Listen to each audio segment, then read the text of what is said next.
ಎಲ್ಲರಿಗೂ ನಮಸ್ಕಾರ. ಬಂದಿದ್ದಾಗ ಎಲ್ಲರಿಗೂ ತುಂಬ ಸಂತೋಷ ಆಗ್ತಾ ಇದೆ. ಇದು ತುಂಬ ಇಂಪಾರ್ಟೆಂಟ್ ಮೀಟಿಂಗ್.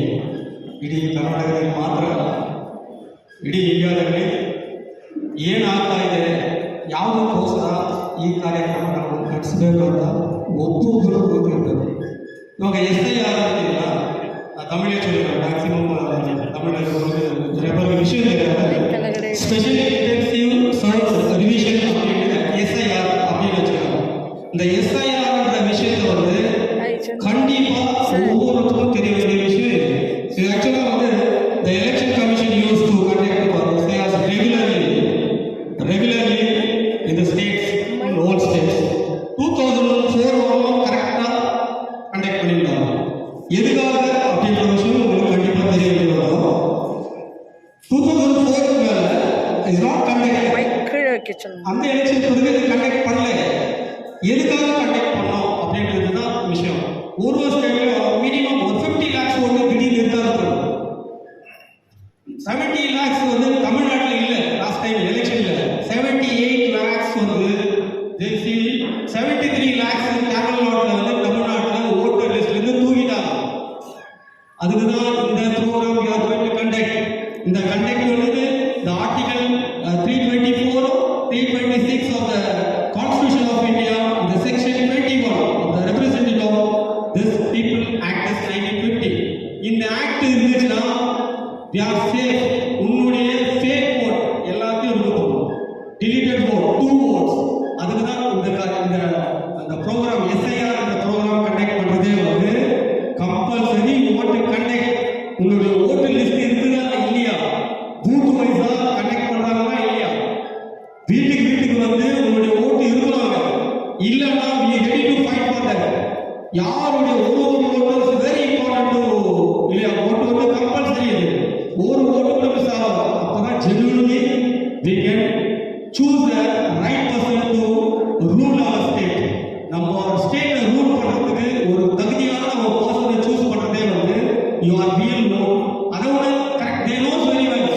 கரெக்டா என்ன பண்ணுவாங்க, say for example பங்களாதேஷ்ல இருந்து வந்து minimum they are more than 20 lakhs people வந்து without citizen இல்ல.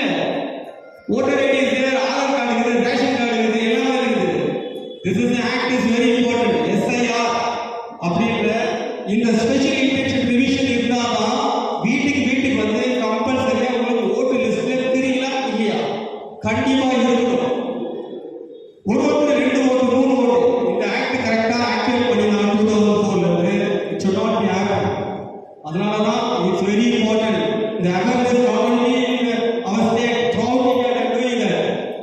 Behalf of the JDS we need that. We need for Kumaraja to be the CM. அப்போ we want to follow this awareness. ஒருவருக்கும் தெரிய வேண்டிய விஷயம் வந்து ஓட்டில் என்ன ஆகும் இல்லையா, பூத் வைஸா பண்ணி ஆகும். அதுக்காக தான் we are conducting this program. This is very important program. Just listen what I am explaining about this. அவர் என்ன சொல்றாருன்னு தெரிஞ்சுச்சுனாக்கா நம்மளுக்கு ரொம்ப ஈஸியா இருக்கும். தான் இந்த intention of conducting this program. Thank you. ಅನೇಕ ಜನರು ಇಲ್ಲಿ ಊರಲ್ಲಿ ಒಂದು ಓಟು, ಬೆಂಗಳೂರಲ್ಲಿ ಒಂದು ಓಟು, ಬೇರೆ ಕಡೆ ಓಟು ಈ ಥರ ಇಟ್ಕೊಂಡಿದ್ದಾರೆ. ನಮ್ಮ ಜೋಸಫ್ ತಿಳಿಸಿದ್ರು ಆ ಥರ ಇಲ್ಲಿ ಬೇರೆ ಕಡೆ ಇಟ್ಕೊಂಡಿದ್ದಾರೆ.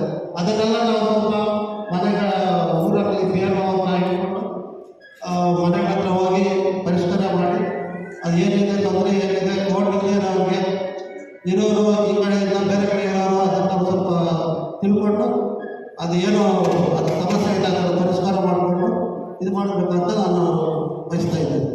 2 ಮಾತು ಮಾತಾಡೋಕ್ಕೆ ಅವಶ್ಯಕತೆ ನಮಸ್ಕಾರ ತಿಳಿಸ್ತೀನಿ. ಸೋಮಶೇಖರ್ ಸರ್ ಧನ್ಯವಾದಗಳು. ಈ ಒಂದು PLA ನಮ್ಮ ಕೋಲಾರ ಕರ್ನಾಟಕ JDS பார்ட்டி 40,000 ஓட்டுகள் கொண்ட ஒரு பார்ட்டி தான் அது. நம்ம கேஜெப்ட JDS பார்ட்டி. இன்னைக்கு கடந்த லாஸ்ட் 5 வருஷத்துக்கு முன்னே டாக்டர் ரமேஷ் பாபு அவர்கள் மறைந்த முன்னாள் MLA பக்தர் செல்வம் அவர்கள் ஜேடிஎஸ் பார்ட்டியின் வலுவை இந்த தங்கவயலில் மூலமுழுக்க ஜேடிஎஸ் பார்ட்டியை நிரூபிச்சு காட்டியவர் டாக்டர் பக்தவச்சல் மாவட்டம். அதே போல இன்று தங்கவயலில் ஜேடிஎஸ் பார்ட்டி அழிஞ்சு விட்டது அப்படின்னு எதிர்கட்சிகள் சொல்லுகின்ற நேரத்தில் டாக்டர் ரமேஷ் பாபு அவர்கள் தங்கவேலுக்கு வந்து மீண்டும் ஜேடிஎஸ்க்கு ஒரு புத்துணர்ச்சியை கொடுத்தார். கடந்த 30 ஆண்டுகளாக தங்கவேல எனக்கு 17 வயசு, ஓட்டு உரிமை கிடையாது. அந்த நேரத்தில் நான் ஜனதா பார்ட்டியில் இருந்தப்போ அப்புறமா ஜேடிஎஸ் பார்ட்டியை மாறிச்சு. அந்த நாள்ல இருந்து இன்னைக்கு என் வயசு இன்னைக்கு 59. 18 வயசுல நான் கட்சிக்கு வந்துவேன். இன்னைக்கு அதே கட்சி ஜேடிஎஸ் பார்ட்டியில இன்னைக்கும் நானே ஜேடிஎஸ் பார்ட்டியில் இருக்கேன். தங்கவயல்ல வந்துட்டு எவ்வளவு ப்ராப்ளம் இருந்தாலும் இன்னைக்கு நம்ம கட்சி தங்கவயல்ல வந்துட்டு ஜேடிஎஸ்ல வந்துட்டு ஒரு எம்எல்ஏ ஆகணும்ன்றது தான் எங்களுடைய குறிக்கோள். அந்த எம்எல்ஏ ஆகணுன்றதுக்கோசரம் நாங்கெல்லாம் சேர்ந்து டாக்டர் ரமேஷ் பாபு அவர்களை தங்கவயல் ஆயிடுச்சு வந்து, சார் நீங்க தான் இந்த தொகுதிக்கு ஒரு திறமையற்ற ஒரு எம்எல்ஏவாக தங்கவயலுக்கு வந்து நம்மளுடைய ஏழை மக்களுக்கும் இந்த வாழக்கூடிய சமுதாய எஸ்சி எஸ்டி அவர்களுக்கும் நீங்க உறுதுணையாக நின்று எங்களை வழி நடத்திக்கணும்னு சொல்லிட்டு நாங்கள் டாக்டர் ரமேஷ் பாபு அவர்களை அழைச்சிட்டு வந்து இன்னைக்கு தங்கவயல் மக்களுக்கு ஒரு நிரந்தர எம்எல்ஏவை ஆக்குவோம் என்பதை உறுதி கூறி இந்த வேலையில ஜேடிஎஸ் பார்ட்டியில் வந்திருக்கோம் அருமைக்குரிய என்னுடைய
ఇక్కడ ಸ್ವಲ್ಪ ಇಂಗ್ಲಿಷ್ ಸರ್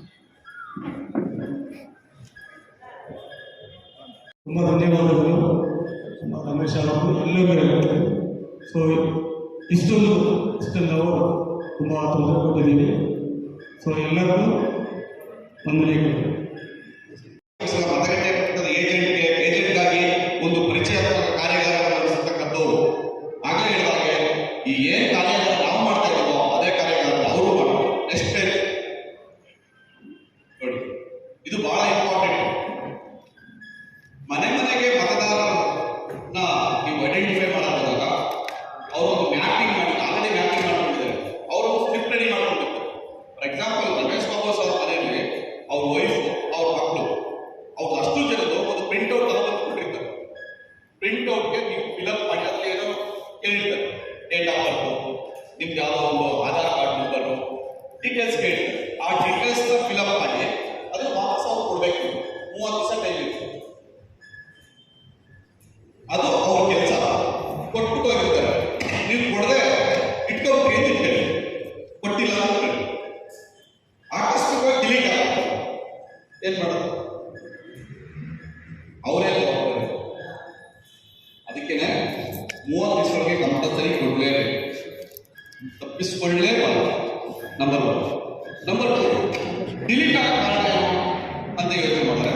ಒಂದು, ಅವ್ರ ಹೆಸರು 2 ಕಡೆ ಇರೋದು ಬಿಟ್ಬಿಡಿ, 3 ಕಡೆ ಇರೋದು ಬಿಟ್ಬಿಡಿ, ಆವಾಗ ಆಟೋಮೆಟಿಕ್ ಡಿಲೀಟ್ ಆಗುತ್ತೆ. ಎಲ್ಲರೂ ಸುಮ್ಮನೆ ಡಿಲೀಟ್ ಮಾಡಲ್ಲ. ಅವ್ರ ಹೆಸರು 2 ಕಡೆ 3 ಕಡೆ ಇತ್ತು ಅಂದ್ರೆ ಡಿಲೀಟ್ ಆಗುತ್ತೆ. ಆದ್ರೆ ಅವ್ರು ಯಾವ ಕಡೆ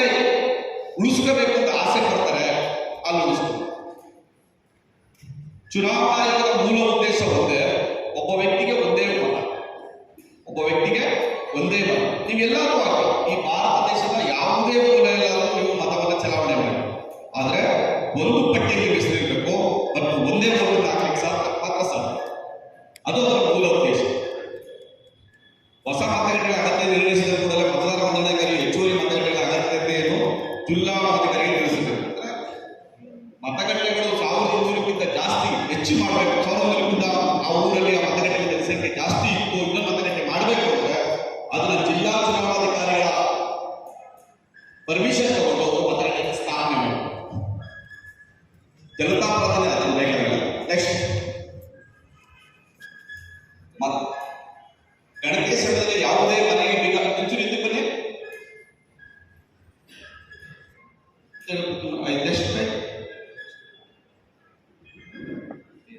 ಗಣತಿ ಸಮಯದಲ್ಲಿ ಯಾವುದೇ ಮನೆಗೆ ಬೀಗ ಹಾಕಿರುವುದು ಅಥವಾ ಮುಚ್ಚಿರುವುದು ಮತಗಟ್ಟೆ ಮಟ್ಟದ ಅಧಿಕಾರಿಗಳು ಬಿಟ್ಟು ನೋಡಿ. ನಾನು ಆಗಲೇ ಹೇಳಿದೆ, ಮತಗಟ್ಟೆಗೆ ಅವರು ಅಂದ್ರೆ ಮತಗಟ್ಟಾಧಿಕಾರಿಗಳು ನಿಮ್ಮ ಮನೆಗೆ ಬಂದಾಗ ನಿಮ್ಮಲ್ಲಿ ಬೀಗ ಹಾಕಿ ಅವ್ರು ಒಟ್ಟಾಗ್ಬಿಟ್ಟು ಡಿಲೀಟ್ ಮಾಡ್ಬೋದಾ ಅಥವಾ ಇಷ್ಟ ಬದಲು ಮಾಡ್ಬೋದಾ? ಇಲ್ಲ. ಒಂದು ಬಾರಿ ಬಂದಾಗ ಅವರೇನು ಮ್ಯಾಪಿಂಗ್ ಮಾಡಿ ಸ್ಲಿಪ್ ತಗೊಂಡಿರ್ತಾರಲ್ಲ, ಆ ಸ್ಲಿಪ್ ಅನ್ನ ನಿಮ್ಮ ಮನೆಯ ಡೋರ್ಗೆ ಸಿಕ್ಸ್ಬಿಟ್ಟು ಮತ್ತೆ ಅಕ್ಕಪಕ್ಕದವರಿಗೆ ಮಾಹಿತಿಯನ್ನು ಕೊಡಬೇಕು. ಎಸ್ ನೋಡಿ, ಚುನಾವಣಾಧಿಕಾರಿಗಳು ಮತ್ತೆ ನಮ್ಮ ರಾಜಕೀಯ ಪಕ್ಷದ PLAಗಳು ಬಂದಿದ್ರು.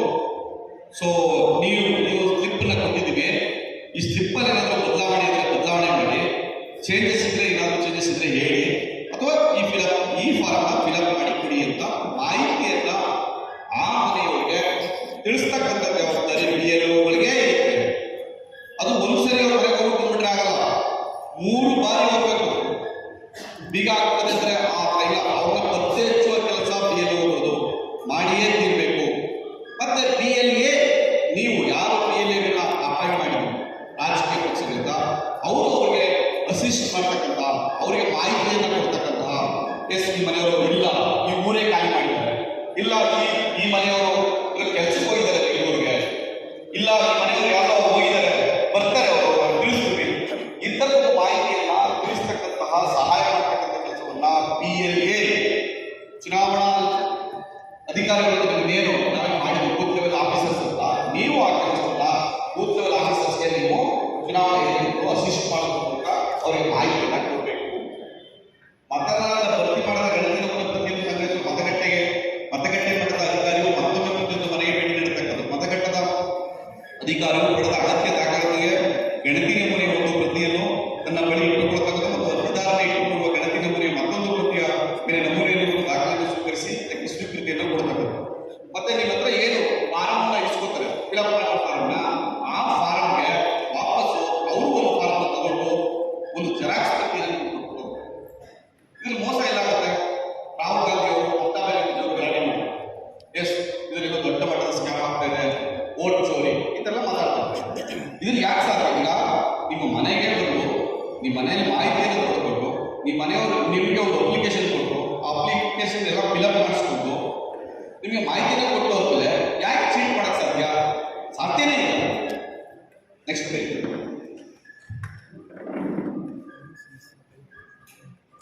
ಪೂರ್ವ ಮುದ್ರಿತ ನಮೂನೆಯಲ್ಲಿರುವ ಎಲ್ಲ ಮಾಹಿತಿಗಳು ಸ್ಪಷ್ಟವಾಗಿ ಮತ್ತು ಸರಿಯಾಗಿರಬೇಕು. ಇತ್ತೀಚಿನ ಕಲರ್ ಫೋಟೋ ಬಳಸಿ ಎಲ್ಲ ದಾಖಲೆ ಸ್ವಯಂ ಪ್ರಮಾಣೀಕರಿಸಬೇಕು. ಅದರ ತಮ್ಮ ನಮೂನೆಯನ್ನು ನಿಗದಿತ ಸಮಯದಲ್ಲಿ PLOಗೆ ಸಲ್ಲಿಸಬೇಕು. ಮತದಾರರ ದಾಖಲೆಯೊಂದಿಗೆ ಭರ್ತಿ ಮಾಡಿದ ನಮೂನೆಯನ್ನು ಆನ್ಲೈನ್ನಲ್ಲಿ ಅಪ್ಲೋಡ್ ಮಾಡಿದ ಸಂದರ್ಭದಲ್ಲಿ ಮತಗಟ್ಟೆ ಮಟ್ಟದ ಅಧಿಕಾರಿಗಳು ಮತದಾರರ ಮನೆಗೆ ಭೇಟಿ ನೀಡತಕ್ಕದ್ದು. ಪೂರ್ವ ಮುದ್ರಿತ ನಮೂನೆಯಲ್ಲಿ ಅದೇ ಪ್ರಿಂಟೆಡ್ ಫಾರ್ಮ್ ಕೊಡ್ತಾರೆ. ಇತ್ತೀಚಿನ ಫೋಟೋ ಯಾವುದು ನೀವು ಕೊಟ್ಟರೆ ಈ ರೀಸೆಂಟ್ ಫೋಟೋ ಕೊಡಿ ಅಂತ.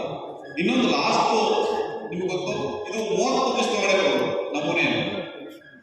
ನಮ್ಮ ನಮೂನೆ ನಿಗದಿತ ಸಮಯದಲ್ಲಿ ಮೌಲ್ಯ ಸಲ್ಲಿಸಬೇಕು ಅಂದ್ರೆ 30 ದಿವಸ ಒಳಗಡೆ ಕೊಡಬೇಕು. 30 ದಿವಸ ಆದ್ಮೇಲೆ ಡಿಲೀಷನ್ ಹೇಳಲಿಕ್ಕೆ ಆಗ್ಬಿಟ್ರೆ ಅವ್ರ ಜವಾಬ್ದಾರ ಮತ್ತೆ ಸೇರಿಸ್ಕೊಳಕ್ ಆಗಲ್ಲ. ಬಟ್ ಡಿಲೀಷನ್ ಆಗ್ಬಿಟ್ಟಿದ್ರೆ ಅವ್ರ ಜವಾಬ್ದಾರ, ಅವರ ರೆಸ್ಪಾನ್ಸಿಬಿಲಿಟಿ ಕಳ್ಕೊಬೇಕು. ಅದು SIR ಉದ್ದೇಶ.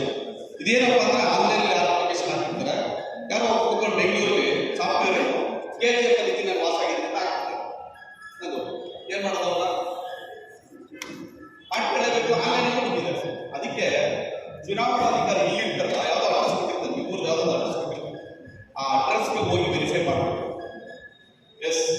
ಈ ಕ್ಷೇತ್ರದ ಈ ಊರಿನವರ ಅವರು ಸಂಬಂಧಪಟ್ಟಿದ್ದ ವಾಸ ಸಮೀಕರಣ ಇದೆಯಲ್ಲ, ಅವ್ರ ಮನೆಯವರ ಇದ್ದಾರಾ ಅನ್ನೋದನ್ನ ಕನ್ಫರ್ಮ್ ಮಾಡಿ ವರದಿಯನ್ನ ಕೊಡಬೇಕಾದ್ದು BLOಗಳ ಕೆಲಸ, ಅಸಿಸ್ಟ್ ಮಾಡಬೇಕಾದ್ದು BLAಗಳ ಕೆಲಸ.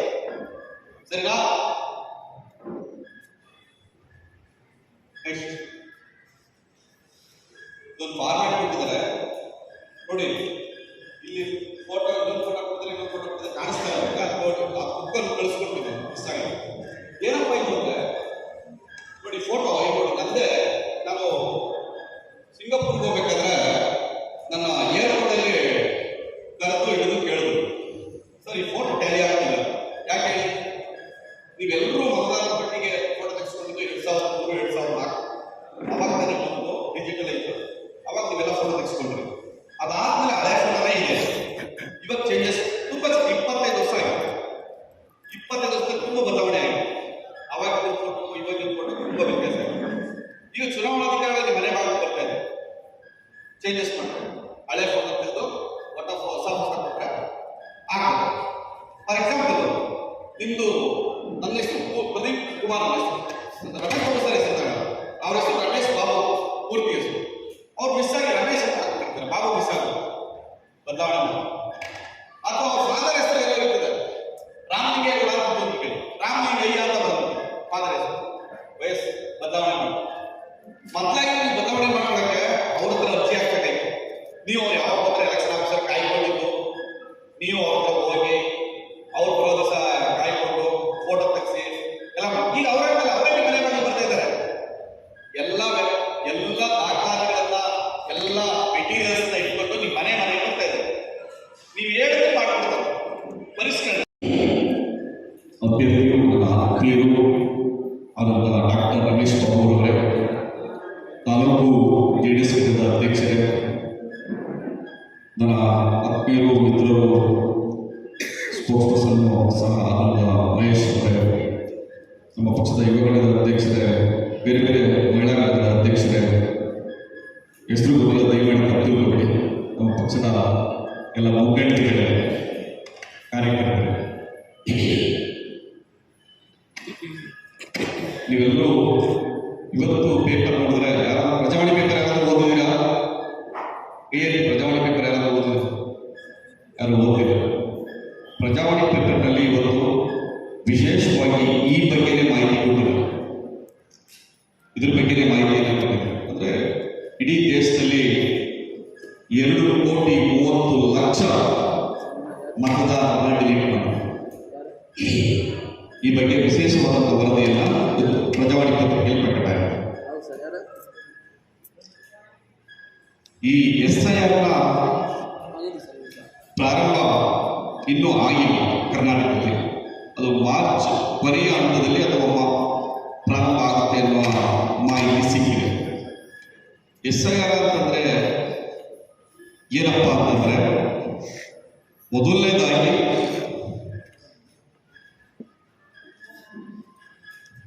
ಹಿಂದೆ ಕೂಡ ಪರಿಷ್ಕರಣೆ ಆಗ್ತಾ ಇತ್ತು ಮತದಾರರ ಪಟ್ಟಿ, 2 ಡಿವಿಷನ್ಸ್. ಆದರೆ SIR ಈ ಹಿಂದೆ ಆಗ್ತಾ ಇದ್ದ ಪರಿಷ್ಕರಣೆಗೂ ಏನಪ್ಪ ವ್ಯತ್ಯಾಸ ಅಂದರೆ, ಈ ಪರಿಷ್ಕರಣೆಯಲ್ಲಿ ಒಂದು ಮ್ಯಾಪಿಂಗ್ ಆಗುತ್ತೆ. ಈ ಪರಿಷ್ಕರಣೆಯಲ್ಲಿ BLA ಅಂದ್ರೆ ಯಾರು ಅಂದ್ರೆ booth level agent. Booth level agent ಅಂದ್ರೆ ಯಾರಪ್ಪ ಅಂದ್ರೆ, ಒಂದು ರಾಜಕೀಯ ಪಕ್ಷ BLA 1, ಒಂದು ತಾಲೂಕಿಗೆ BLA 1 ಅಪಾಯಿಂಟ್ ಮಾಡ್ತಾರೆ. ಅವರು ಒಂದೊಂದು ಬೂತ್ಗೆ BLA 2 ಅಪಾಯಿಂಟ್ ಮಾಡ್ತಾರೆ. ಅವರು BLA 1 and 2. BLO ಅಂದ್ರೆ ಯಾರು ಅಂದ್ರೆ ಬೂತ್ ಲೆವೆಲ್ ಆಫೀಸರ್. ಅವರು ಸರ್ಕಾರದಿಂದ ನೇಮಕವಾದಂತಹ ಅಧಿಕೃತ ಕೆಲಸಗಾರ ಆಗಿರ್ತಾರೆ. ಅವರು ನಿಮ್ಮ ಊರಿನ ಪಂಚಾಯಿತಿಯ ಯಾವುದಾದ್ರೂ ಕೆಲಸದಲ್ಲಿರ್ತಕ್ಕಂಥವಾಗಿರ್ಬೋದು, ಅಥವಾ ನಿಮ್ಮೂರಿನ ಅಂಗನವಾಡಿ ಕಾರ್ಯಕರ್ತರಾಗಿರ್ಬೋದು, ಅಥವಾ ನಿಮ್ಮ ಶಾಲೆಯ ಟೀಚರ್ ಆಗಿರ್ಬೋದು. ಇವರು BLOಗಳಾಗಿ ಎಲೆಕ್ಷನ್ ಕಮಿಷನ್ ಅವ್ರನ್ನ ಅಪಾಯಿಂಟ್ ಮಾಡ್ತಾರೆ. ಅವರು ಮತ್ತೆ ನೀವು ಸೇರ್ಕೊಂಡು ವಿಶೇಷ ಪರಿಷ್ಕರಣೆಗೆ ಒಳಪಡ್ತಕ್ಕಂಥದ್ದೇ SIR. ಈಗ ಮೊದಲನೇದು ಮುಂದೆ ಒಂದು SIR ಏನೇನು ಏನು ಕೆಲಸ ಮಾಡುತ್ತೆ, SIR ಅಂದರೆ ಏನು? ಪ್ರತಿ ಮತದಾರನ ಮನೆ ಮನೆಗೆ ಭೇಟಿಯಾಗಿ ಪೂರ್ಣ ಪರಿಶೀಲನೆ ನಡೆಸುವ ಆಳವಾದ ಪ್ರಕ್ರಿಯೆಯಾಗಿರುತ್ತದೆ. SIR ಒಂದು ಸಂವಿಧಾನಾತ್ಮಕ ಬಾಧ್ಯತೆ ಮತ್ತು ಪ್ರಜಾಪ್ರಭುತ್ವದ ಭದ್ರತಾ ಕ್ರಮ. ಮತದಾರರ ಪಟ್ಟಿ ಪ್ರಜಾಪ್ರಭುತ್ವದ ಪ್ರತಿಯೊಂದು ಚುನಾವಣೆಯ ಮೂಲಾಧಾರವಾಗಿದೆ.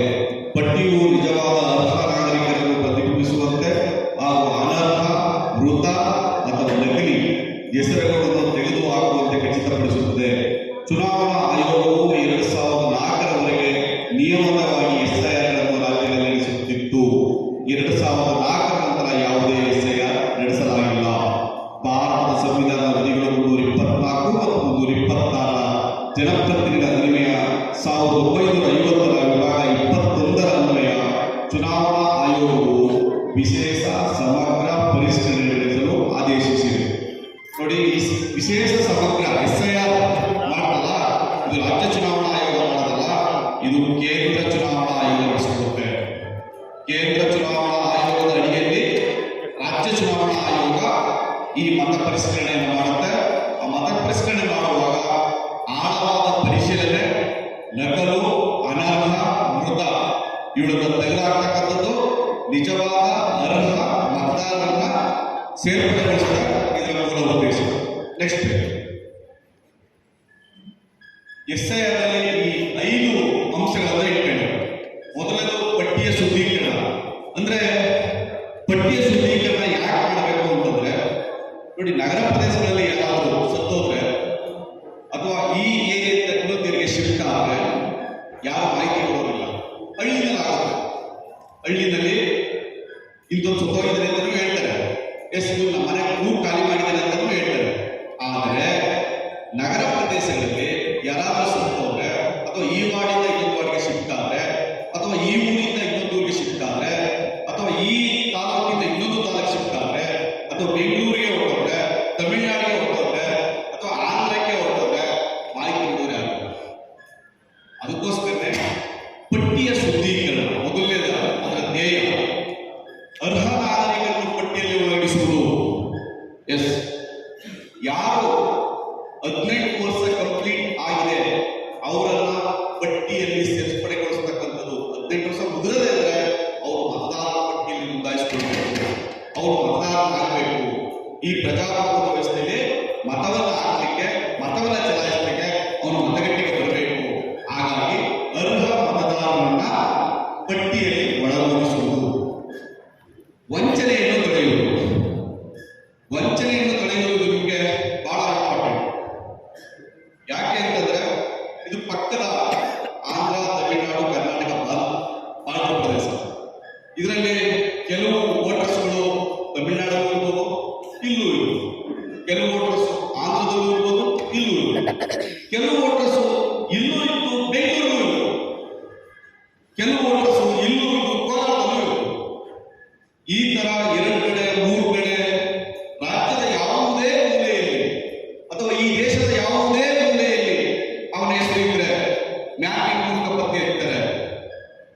KGF ಒಬ್ಬ ವ್ಯಕ್ತಿ ರಮೇಶ್ ಬಾಬು ಅವರ ಹೆಸರು ಈ ದೇಶದ ಸುತ್ತದಲ್ಲಿ ಜಮ್ಮು ಕಾಶ್ಮೀರದಲ್ಲಿ ಅವರ ಹೆಸರು ಏನಾದರೂ ಇದ್ರೆ ಮತದಾರರ ಪಟ್ಟಿಯಲ್ಲಿ ಮ್ಯಾಪಿಂಗ್ ಮೂಲಕ ಪತ್ತೆ ಇರ್ತಾರೆ.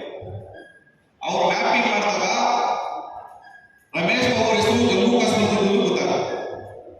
ಅಂದ್ರೆ ಪತ್ತೆ ಹಚ್ಚುವ ಕೆಲಸ ಯಾರು 2 ಬಾರಿ 3 ಬಾರಿ 5 ಬಾರಿ ಇತ್ತು, ಅದನ್ನು ವಿಶೇಷವಾಗಿ ಆ ಮ್ಯಾಪಿಂಗ್ ಮಾಡೋದ್ರ ಮೂಲಕ ನಿಮಗೆ ಆ ವಂಚನೆ ಇಲ್ಲ.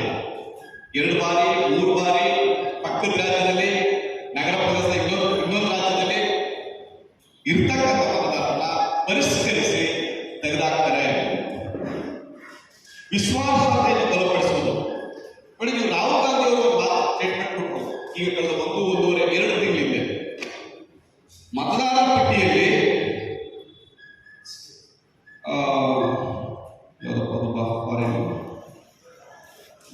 ಬೇರೆ ದೇಶದ ಒಂದು ಮಾಡೆಲ್ ಹರಿಯಾಣ ರಾಜ್ಯದ ಒಂದು ಮತದಾರರ ಪಟ್ಟಿಯಲ್ಲಿ ಸಿಂಗಪುರ್ ಸಿಂಗಾಪುರ್ನ ಒಂದು ಮಾಡೆಲ್ ಒಂದು ಫೋಟೋ, ಅದು ಹರಿಯಾಣ ಮತದಾರರ ಪಟ್ಟಿಯಲ್ಲಿ ಯಾಕೆ ಬರ್ತದು? ಯಾಕೆ? ಕಾರಣ ಒಂದು ಅಧಿಕಾರಿಗಳು ತಪ್ಪು ಮಾಡಿದ್ರು, ಇಲ್ಲ ಉದ್ದೇಶಪೂರ್ವಕವಾಗಿ ಯಾರಾದ್ರೂ ಸೇರಿಸಿದ್ರು. ಎರಡು ಕಾರಣದಿಂದ ಆಗಿದೆ. ಆ ಥರದನ್ನು ಸರಿಪಡಿಸಬೇಕು. ಸರಿಪಡಿಸಿ ಎಸ್ ಮತದಾರರ ಪಟ್ಟಿ ಸರಿ ಇದೆ ಅಂತ ನಿಮ್ಗೆಲ್ಲರಿಗೂ ಖಾತ್ರಿಪಡಿಸಬೇಕು. ಇವತ್ತು ಮತದಾರರ ಪಟ್ಟಿ ಬಗ್ಗೆ ಕಾಂಗ್ರೆಸ್ಸು ಅಥವಾ ಕೆಲವು ರಾಜಕೀಯ ಪಕ್ಷಗಳು ಇವತ್ತು ಮಮತಾ ಬ್ಯಾನರ್ಜಿ ಅವರು ಅನೇಕ ಕಾರಣಕ್ಕೋಸ್ಕರ ಘೋಷಣೆ ಮಾಡಿದ್ದಾರೆ. ಅದ್ರ ಬಗ್ಗೆ ವಿಶ್ವಾಸವನ್ನ ಬಲಪಡಿಸತಕ್ಕಂಥ ಕೆಲಸವನ್ನ ಈ SIR ಜನಸಂಖ್ಯೆ ಬದಲಾವಣೆಯನ್ನು ಪ್ರತಿಬಿಂಬಿಸುವುದು. ಈ ದೇಶದ ಒಟ್ಟು ಜನಸಂಖ್ಯೆಗೂ ಈ ದೇಶದ ಒಟ್ಟು ಮತದಾರರ ಪಟ್ಟಿಗೂ ಒಂದಷ್ಟು ವ್ಯತ್ಯಾಸ ಇದೆ.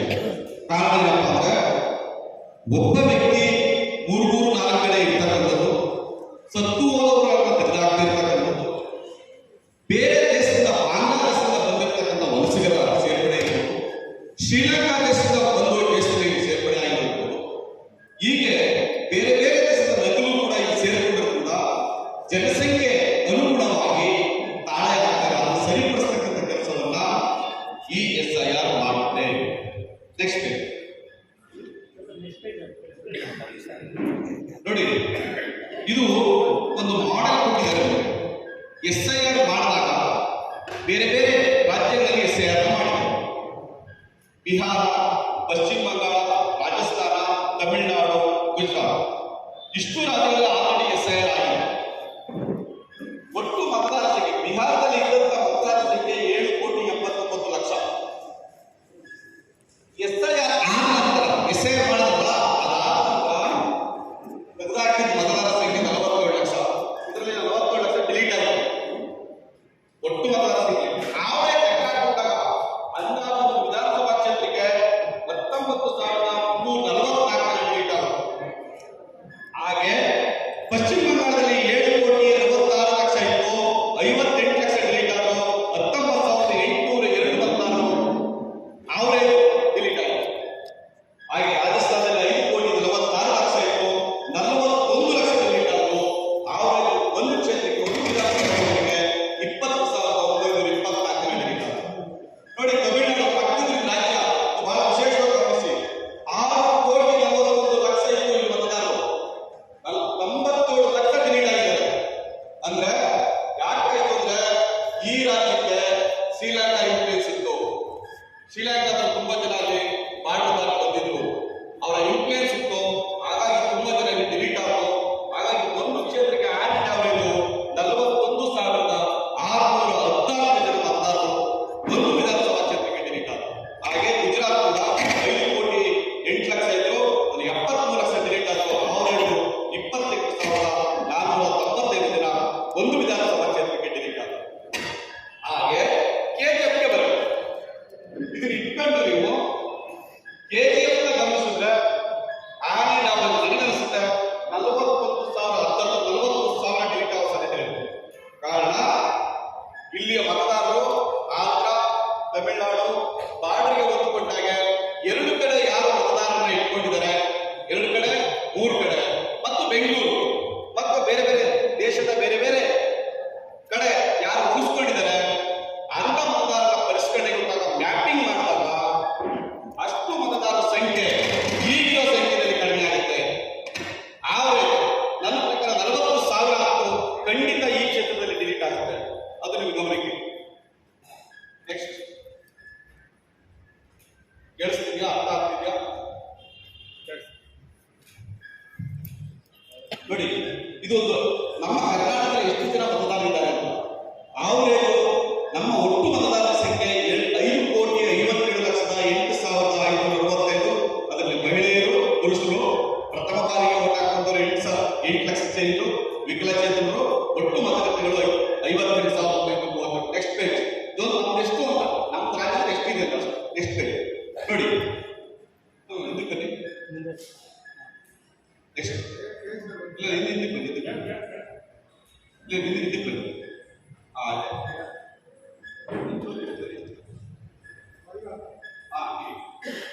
SIR ಮಾಡಬೇಕಾದ್ರೆ ಒಟ್ಟು ಏನು ಹಂತಗಳನ್ನು ಒಳಗೊಂಡಿದೆ. ಈ 7 ಹಂತಗಳಲ್ಲಿ ಒಂದು ಪೂರ್ವ ತರಬೇತಿ ಮತ್ತು ತಯಾರಿ. ಪೂರ್ವ ತರಬೇತಿ ಅಂದ್ರೆ ಏನು? ಈಗ ನಾವು ನಿಮ್ಗೆ ಗೈಡ್ ಮಾಡ್ತಿದ್ದೀವಲ್ಲ, ಅದೇ ಪೂರ್ವ ತರಬೇತಿ. ನಾವು ನಿಮ್ಗೆ ಗೈಡ್ ಮಾಡ್ತಾ ಇದ್ದೀವಿ ಏನ್ ಮಾಡಬೇಕು ಅಂತ. ಹಾಗೆ ಎಲೆಕ್ಷನ್ ಕಮಿಷನ್ ಕೂಡ ನಾವು ಮೀಟಿಂಗ್ ಕಂಡಕ್ಟ್ ಮಾಡ್ತೀವಿ. ಇಲ್ಲಿ ತಾಲೂಕು ಚುನಾವಣಾಧಿಕಾರಿಗಳಿದಾರಲ್ಲ, ಅವರು ಇಲ್ಲಿರ್ತಕ್ಕಂಥ ಎಷ್ಟು ಪಾರ್ಟಿಗಳಿದ್ರು ಎಲ್ಲ ಪೊಲಿಟಿಕಲ್ ಪಾರ್ಟಿಗಳನ್ನ ಕರೆದು ಇದೇ ರೀತಿ ನಿಮಗೆ ಎಲ್ಲ ಮಾಹಿತಿಯನ್ನ ಕೊಡ್ತಾರೆ. ಅದು ತರಬೇತಿ ಮತ್ತು ತಯಾರಿ. ಮತಗಟ್ಟೆಗಳ ತಾರ್ಕಿಕರಣ, ಒಂದು ಮತಗಟ್ಟೆಗೆ ಎಷ್ಟಿರಬೇಕು ಅಂತ. ಈ ಬಾರಿ ಮೊದಲು 1,500 ಇದ್ದಂಥ ಮತಗಟ್ಟೆಯನ್ನ ಈ ಬಾರಿ 1,200ಕ್ಕೆ ಇಳಿಸಲಾಗಿದೆ. ಮತ್ತೆ ಮತಗಟ್ಟೆಗಳ ಬದಲಾವಣೆ, ಫಾರ್ ಎಕ್ಸಾಂಪಲ್ ಯಾವ ಸ್ಕೂಲ್ ಮಾಡ್ತಾ ಇದ್ದಾರೆ, ಆ ಸ್ಕೂಲ್ ಬಿದ್ದೋಗಿದೆ, ಚೇಂಜ್ ಮಾಡ್ತಾರೆ.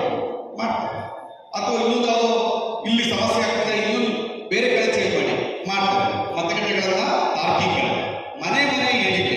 ಅದು ಆಗಲೇ ಹೇಳಿದೆ ನಾನು, ಈ ಮತಗಟ್ಟೆಯ ಪರಿಷ್ಕರಣೆಯಲ್ಲಿ ಪ್ರತಿ ಮನೆಗೆ ಹೋಗ್ತಕ್ಕಂಥ ಕೆಲಸವೇ ಮತಗಟ್ಟೆಯ ಮನೆ ಹೇಳಿಕೆ, ಕರಡು ಪಟ್ಟಿಯ ಪ್ರಕಟಣೆ. ಮನೆಗೆ ಹೋಗಿದ ಆದ್ಮೇಲೆ ಅವರೊಂದು ಪಟ್ಟಿ ತಯಾರು, ಆ ಪಟ್ಟಿನೇ ಡ್ರಾಫ್ಟ್ ರೆಡಿ ಮಾಡಿ ಪಬ್ಲಿಷ್ ಮಾಡಿದ್ಮೇಲೆ ಪಬ್ಲಿಷ್ ಏನ್ ಮಾಡ್ತಾರೆ, ತಾಲೂಕು ಚುನಾವಣಾಧಿಕಾರಿ ಕಚೇರಿಯಲ್ಲಿ ಅದನ್ನು ಪಬ್ಲಿಷ್ ಮಾಡ್ತಾರೆ. ಯಾರು ಬೇಕಾದ್ರೂ ಟಾಪಿಕ್ ತಗೋದು, ನಿಮಗೂ ಏಜೆಂಟ್ ಆಗಿ ನಿಮಗೂ ಒಂದು ಟಾಪಿಕ್ ಅದನ್ನೇನಾದ್ರೂ ಅಬ್ಜೆಕ್ಷನ್ಸ್ ಇದ್ರೆ ನೀವು ಅಬ್ಜೆಕ್ಷನ್ ಆಮೇಲೆ ತಿರ್ಗಾ ಮತ್ತೆ ಒಂದ್ಸರಿ ಪಟ್ಟಿನ ಪ್ರದರ್ಶನ ಮಾಡ್ತಾರೆ. ಅದಾದ್ಮೇಲೆ ಅಂತಿಮ ಪಟ್ಟಿಯನ್ನ ಪ್ರಕಟಣೆ. ಅದು ಏನಿಲ್ಲ, ಈಗ 1 by 1 ಅಂತ ಬರುತ್ತೆ. ನೆಕ್ಸ್ಟ್ ನೋಡಿ, ಭಾರತ ಚುನಾವಣಾ ಆಯೋಗ ರಾಜ್ಯ ಚುನಾವಣಾಧಿಕಾರಿ ನೋಡಲ್ ಅಧಿಕಾರಿಗಳೊಂದಿಗೆ ವಿವಿಧ ಹಂತಗಳಲ್ಲಿ ತರಬೇತಿಯನ್ನು ಆಯೋಜಿಸುವುದು ಮತ್ತು SIR ಪಟ್ಟಿಗೆ ಬೇಕಾದ ವ್ಯವಸ್ಥೆಯನ್ನು ಸಕಾಲದಲ್ಲಿ ಪೂರ್ಣಗೊಳಿಸಲಾಗಿದೆ. ಈ ಆಯೋಗವು ಸಮಗ್ರ ವಿಶೇಷ ಸಮಗ್ರ ಪರಿಷ್ಕರಣೆ ಪ್ರಕ್ರಿಯೆ ವಿವರಿಸಲು ಮತ್ತು ಹೆಂಗ್ ಬರಬೇಕು ಹೆಂಗಿರ್ಬೇಕು ಅಂತ ನಮ್ಮೊಂದು ಕನಸನ್ನ ಇದು ಮಾಡಿರೋದು ನಮ್ಮ ಡಾಕ್ಟರ್ ರಮೇಶ್ ಬಾಬು ಅವ್ರಿಗೆ ನಾವು ಫಸ್ಟ್ ಥ್ಯಾಂಕ್ಸ್ ಹೇಳ್ಕೊಳ್ತೀನಿ. ಈಗ ನೆಕ್ಸ್ಟು MLA ಎಲೆಕ್ಷನ್ ಬರ್ತಾ ಇದೆ. MLA ಎಲೆಕ್ಷನ್ನಲ್ಲಿ ಬಂದು ನಾವು ಇದು SIR ಮೀಟಿಂಗ್ ಅರೇಂಜ್ ಮಾಡಿ ಒಬ್ಬೊಬ್ರಿಗೂ ಏನೇನು ಮಾಡಬೇಕು, ತಾಲೂಕು ವಾಯ್ಸು, ಬೂತ್ ವಾಯ್ಸು, ಆಮೇಲೆ ಏನೇನಿದೆ ನಾವು ಮಾಡ್ತಾ ಇದ್ದೀವಿ. ನಾವೆಲ್ಲ ಸೇರಿಕೊಂಡು ಈಗ ನಾವೊಂದು ಹೇಳಕ್ಕೆ ಇಷ್ಟಪಡ್ತೀನಿ. ಏನಂದರೆ, ಕುಮಾರಣ್ಣ ಬಂದು ಒಂದು ಮಾತು ಹೇಳಿದ್ದಾರೆ, KGF ಬಂದು ನಾವು ಮನಸ್ಸಲ್ಲಿ ಇಟ್ಕೊಂಡಿದ್ದೀವಿ. ಅದು ರಮೇಶ್ ಬಾಬು ನೇತೃತ್ವದಲ್ಲಿ ಆ ಕೆಲಸನ ನಾವು ಖಂಡಿತವಾಗಿ ಮಾಡ್ತಾ ಇದ್ದೀವಿ. ಅದನ್ನು ಈಗ ಹೇಳಲ್ಲ, ಎಲೆಕ್ಷನ್ ಹತ್ರ ಬರ್ತಾ ಇದೆ, ನಾವು ರೆಡಿ ಮಾಡ್ತಾ ಇದ್ದೀವಿ. ಬಂದು ಏನಿದ್ರೆ ಮಾಡಿಸ್ತೀನಿ. ಲಾಸ್ಟ್ ಮಂತ್ ನಾವತ್ತು ಡಾಕ್ಟರ್ ರಮೇಶ್ ಬಾಬು ನೇತೃತ್ವದಲ್ಲಿ ಕುಮಾರಣ್ಣ ಮೀಟ್ ಮಾಡಿ ನಾವೆಲ್ಲ ಮೆಮೊರಂಡಮ್ ಕೊಟ್ಟಿದ್ದೀವಿ. KGF ಬಂದು ಡೀಸೆಲ್ ಬಗ್ಗೆ, ಆಮೇಲೆ ಏನು ಕೆಲಸ ಬಂದು ಟ್ರೈನ್ ವ್ಯವಸ್ಥೆ, ಎಕ್ಸ್ಟ್ರಾ ಟ್ರೈನು ಬಂದಿರೋದು ಟೈಮಿಂಗ್ ಎಲ್ಲ ಇದೆಲ್ಲ ಎಕ್ಸ್ಟ್ರಾ ಟ್ರೈನ್ ಬೇಕು, ಇದೆಲ್ಲ ಬಂದು ನಾವು ಕೊಟ್ಟಿದ್ದೀವಿ. ಹೊಸ ಫ್ಯಾಕ್ಟ್ರಿ ಬೇಕು ಅಂತ ಕೇಳಿದ್ದೀವಿ. ನಾವು ಇಂಡಸ್ಟ್ರಿಯಲ್ ಮಿನಿಸ್ಟರ್ ನಮ್ಮ ಪಾರ್ಟಿಯಿಂದ ಕುಮಾರಣ್ಣ ಇರೋದ್ರಿಂದ ಖಂಡಿತವಾಗಿ ನಾವು KGF ಈ ಸರಿ ಏನಾದರೂ ಮಾಡ್ತೀನಿ. ಅದು ರಮೇಶ್ ಬಾಬು ನೇತೃತ್ವದಲ್ಲಿ ಮಾಡ್ತೀನಿ ಅಂತ ನಮಗೂ ಸತ್ಯವಾದ ಕೊಟ್ಟಿದ್ದಾರೆ. ಅದರಿಂದ ಇದು ಮೀಟಿಂಗ್ನಲ್ಲಿ ನಾವು ಮಾತಾಡೋಕ್ಕೆ ಇಷ್ಟಪಟ್ಟಿದ್ದೀನಿ. ಬರುವ ಎಲೆಕ್ಷನ್ಗೆ ಬಂದು ನಾವು JDSನ ಬಲಪಡಿಸಿ KGF ತಾಲೂಕಿಲ್ಲ, ನಾವು ಡಿಸ್ಟ್ರಿಕ್ಟ್ ಪೂರ್ತಿ ನಾವು ಪ್ರಯಾಣ ಮಾಡಿ ಅವ್ರ ನೇತೃತ್ವದಲ್ಲಿ ನೆಕ್ಸ್ಟು ನಮ್ಮ KGF ಕ್ಷೇತ್ರದಲ್ಲಿ MLA candidate Ramesh Babu, MLA candidate Ramesh Babu, next MLA ನಾವು JDS ಪಕ್ಷದಿಂದ MLA ಆಗ್ತೀವಿ ಅಂತ ವರದಿ ಮಾಡಿ ನಾವು ಮುಗಿಸ್ತೀವಿ. ಜೈ ಜೈ ಕರ್ನಾಟಕ, JDS, ಜೈ JDS. ಎಲ್ಲ ಪೂರ್ವ ತಯಾರಿ ನಡೀತಾ ಇದೆ ಚುನಾವಣೆ. ಇದ್ರ ಬಗ್ಗೆ ನಿಮಗೆಲ್ಲರಿಗೂ ನಮ್ಮ ಪಕ್ಷಕ್ಕೆ ಈಗ ನೀವೆಲ್ಲ ಬಂದು ಏನು ಕೆಲಸ ಮಾಡಬೇಕು, ಯಾವ ಥರ ಮಾಡಬೇಕು, ಬೂತಲ್ಲಿ ಅಥವಾ ಮತದಾರ ಪಟ್ಟಿ ಯಾವ ಥರ ಕಲೆಕ್ಟ್ ಮಾಡಬೇಕು, ಅದರಲ್ಲಿ ಯಾವ ಥರ ಇದು ಮಾಡಬೇಕು. ನಮ್ಮ ಜೊತೆಗೆ ಒಬ್ಬರು BLO ಇರುತ್ತೆ, BLO ಬೂತ್ ಚುನಾವಣಾ ಸರ್ಕಾರಿ ಅವ್ರ ಜೊತೆ ನಾವು ಅಸಿಸ್ಟ್ ಮಾಡ್ತೀವಿ. ಅದನ್ನು ಮತದಾರ ಪಟ್ಟಿ ಸ್ವೀಕರಣ ಮಾಡಬೇಕು, ನಾವೆಲ್ಲ ಪಾಲ್ಗೊಳ್ಬೇಕಾಗುತ್ತೆ. ಇದ್ರ ಬಗ್ಗೆ ಹೆಚ್ಚಿನ ಮಾಹಿತಿ ನಮ್ಮ ಸಂಪನ್ಮೂಲ ವ್ಯಕ್ತಿಯಾದಂಥ ಪ್ರದೀಪ್ ಕುಮಾರ್ ಸರ್ ಅವರು ನಿಮಗೆ ಇದು ಮಾಡ್ತಾರೆ. ಈ ಕಾರ್ಯಕ್ರಮಕ್ಕೆ ಎಲ್ಲರಿಗೂ ಕೂಡ ತುಂಬ ಧನ್ಯವಾದಗಳು.